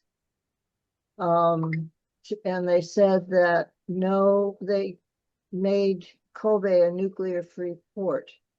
Nuclear-free. And they said that no ship could come into the harbor that carried nuclear weapons. And it's a huge harbor, and it's very, very, very busy. And the US military loved it. And it was a courageous thing to do. Then Japan has been anti-nuclear, and they've been discussing it recently as well, whether to have nuclear weapons, and they had quite a discussion about it and decided once again that they shouldn't do that. So hopefully that'll remain safe. But they had a huge earthquake in 1995 that and the United States sent ships to help out, but they wouldn't let the US ships in because the US military do not declare whether or not they have a nuclear weapon on their ship. And if they were not willing to certify that there was no nuclear weapon, then they couldn't come into the harbor. Good And for so, them. yeah. So I was lucky enough after the successful voter initiative in 1993, the bill was introduced into Congress that we know as Proposition 1 or Norton's bill. And the Japanese we had Japanese visitors over the years at the vigil in front of the White House when they came to town. And so after that happened, they invited my husband to go to Japan and give a speech. And my husband had gotten rid of his passport and declared himself a world citizen, so he couldn't go. So I got to go. Oh. And that's how I first got to Japan. That was really an exciting time. And so that was when I was taken to Kobe. If you go to prop1.org, prop1.org, and go down to the bottom of the page and look for my name, Ellen, and click on it, there are reports of 2 Japan trips that I took one in 1994 and one in 2001. And it's the first one where the Kobe formula shows up. Every year, Nobuo Kugimaya and Shushi Kajimoto of the Hyogo Gensikyo, which Gensikyo is the conference against A&H bombs that was established after the bomb was dropped. And Hyogo Prefecture is like a county, and Kobe is in that county. So so they have an annual event, and I have been giving them messages every year. And so I've been giving messages on behalf of WILPF every year since I got actively involved in WILPF. And so they want a 3-minute message. And so I don't want to give the message this year. I want WILPF Disarm Committee to give the message. So what I would like you to do is just briefly, each of you, introduce yourself and say something that you think that you would like these people to hear. They're really nice people. And say what? Couple of questions, clarifying questions. So do they have a city council that made a rule? We Yeah. were trying to understand, is it like an ordinance that says, Yes, yes. okay, and it's ships with nuclear weapons in particular. Yeah, they will not allow nuclear weapons in their, So would it be harbor. other countries? I mean, if a French, Nobody, not just the US no, military, but nobody. nobody. But our US military apparently has this rule that they won't say if a ship has nuclear weapons or not. And so Right. by and large, no US military ship is allowed into Kobe. Is that the Well, upshot? yes, unless they're willing to declare that they don't have. They don't have. I mean, if it was just a cargo ship A owned, cargo ship from the United States can come in, okay, so you're talking about military military ships. ship. Yeah. Military. Okay. There aren't too many cargo ships carrying military nuclear weapons. Right, right. I mean, for somebody bringing rice from India, I don't know. Anyway, so all right, and So fine. shall we do it by people raising their hands? Yeah, so you're going to you'll cut this out of the recording of the whole meeting. Yes, right. Okay. Peggy, are you up I've for already done mine. but she's No, unfortunately, it wasn't, I mean, it was recorded, but it would be best recording, if you but could say Ellen it will have again. to find it. Now you understand it's nuclear weapons because I wasn't clear on that. Can you say a bit again? Okay, I'm Peggy Dobbins and I'm in Atlanta, Georgia, and I'm with the Women's International League for Peace and Freedom of Atlanta, Georgia of the United States of America. And I want to say thank you to the citizens of Kobe for having the courage and the persistence and setting an example for all of the rest of us by refusing to let any ships come into your harbor unless they are willing to declare that they do not have nuclear weapons. I wish we could do that at the border of Atlanta, Georgia, and not let any trucks in who carry anything that's hazardous. Beautiful. Yes, we congratulate Kobe and we are inspired by Kobe. My name's Joan Goddard. I'm from San Jose, California area.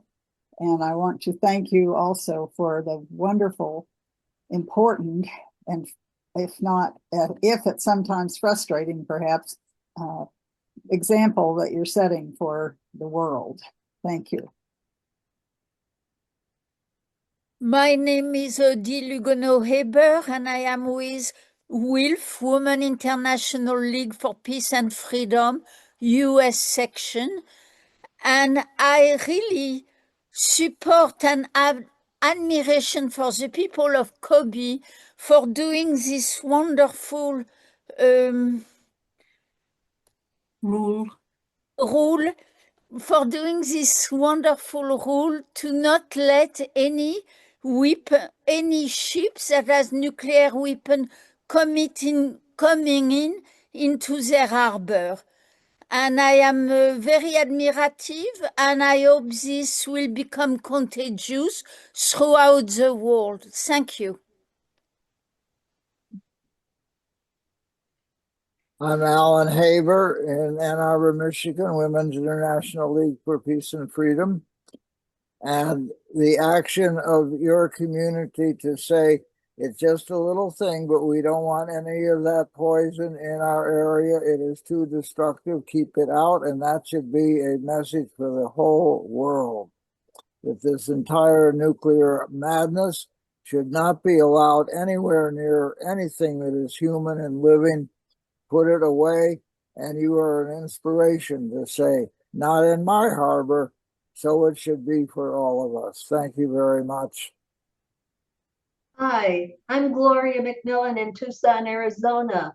We really admire you here. We had a big Hiroshima 80th commemoration at a local Unitarian church, and we are always on the side of people who are trying to limit the scourge of having the possibility of nuclear annihilation. And I think that your courageous stand not to have nuclear ships come into your harbor is outstanding. And thank you very much. Good evening. I'm Cheryl Spencer. I'm also a member of WILPF US, and I sit here in Palo Alto, California. And I was very happy to hear that such a thing exists as the Kobe formula.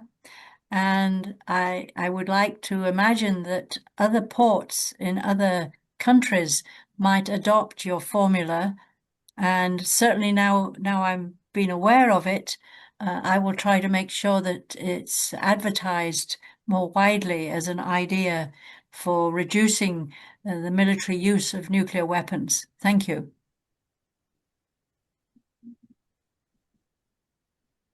I think Hello, my name is Sagasra Sivaraman. I am from Wolf, Atlanta.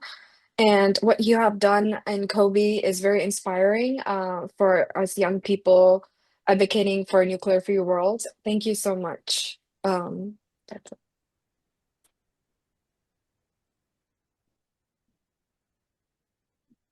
I think it was a great move by Ellen to just have us all say our little piece rather than to have a theoretical discussion about what we should say.